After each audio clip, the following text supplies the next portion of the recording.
It's Tuesday, July 1st. From Capitol Hill to global headlines, here's what you need to know today. In a major development overseas, President Donald Trump has announced that Israel has agreed to a 60-day ceasefire in Gaza. The deal, brokered with the support of Qatar and Egypt, aims to pause hostilities while negotiators work toward a more permanent end to the war. Trump described recent meetings with Israeli officials as productive and called on Hamas to accept the proposal, warning that it won't get any better from here. The full details of the ceasefire have not yet been released. Back home, a growing political rift between Donald Trump and Elon Musk is erupting into public view. The dispute centers on Trump's newly proposed $3.3 trillion spending bill, which Musk strongly opposes.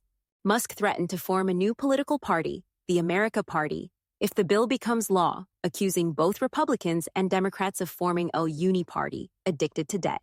He went further, promising to fund primary challengers against Republican lawmakers who back the legislation. Trump didn't take the criticism lightly.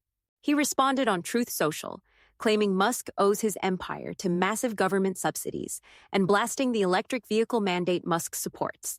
Trump suggested that without subsidies, Musk might be forced to abandon his ventures altogether.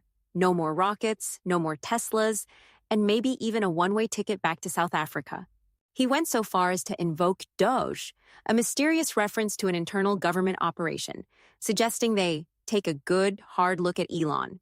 When asked the next morning if Musk's citizenship status might come under review, Trump didn't rule it out. Speaking outside the White House, he said, quote, "We'll have to take a look. Doge is the monster that might have to go back and eat Elon."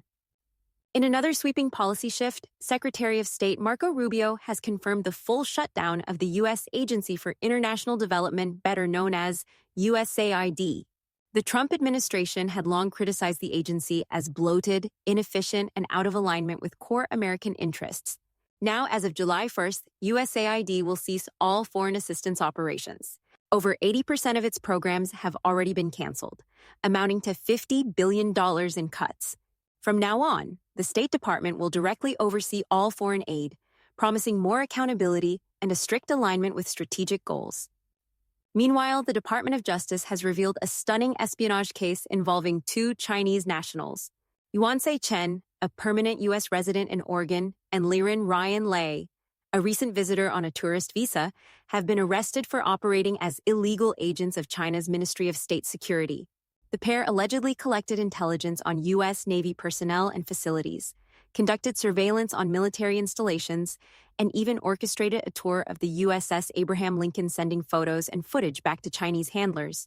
DOJ officials say Chen was paid in cash through a dead drop in California, and that messages between the suspects include instructions on recruiting service members and evading detection.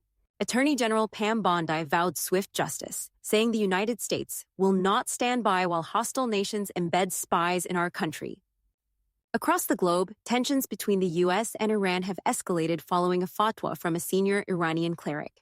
Grand Ayatollah Nasser Makarem Shirazi has labeled Donald Trump an enemy of God in response to recent threats Trump made against Iran's supreme leader, Ayatollah Khamenei.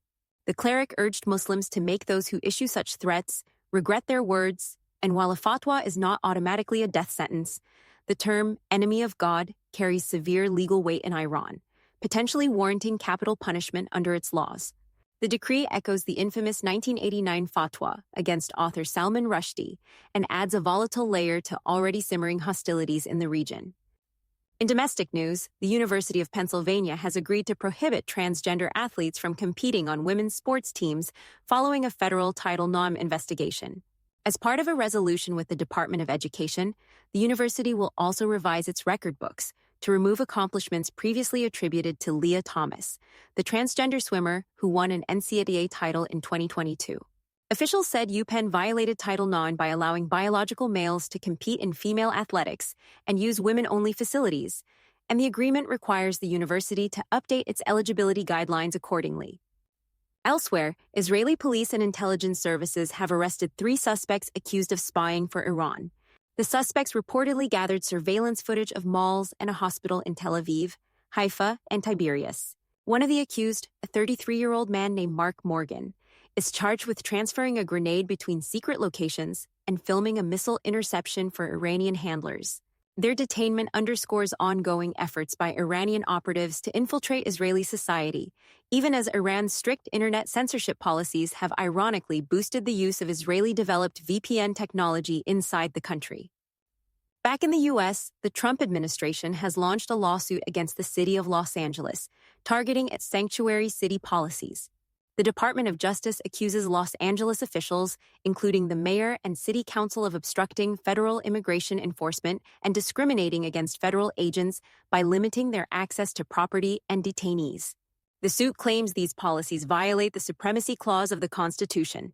Attorney General Pam Bondi linked the policies to recent unrest and violence against law enforcement in the city. Los Angeles Mayor Karen Bass fired back, defending the city's immigrant roots and criticizing the immigration raids for tearing families apart. The lawsuit seeks to block the enforcement of sanctuary laws entirely.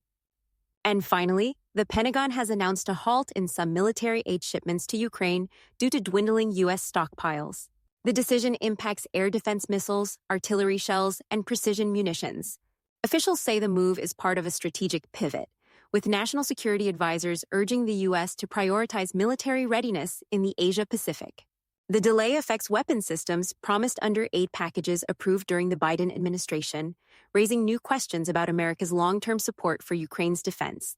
These developments paint a rapidly shifting picture of U.S. domestic and foreign policy, from ceasefires and shutdowns to espionage arrests and legal showdowns.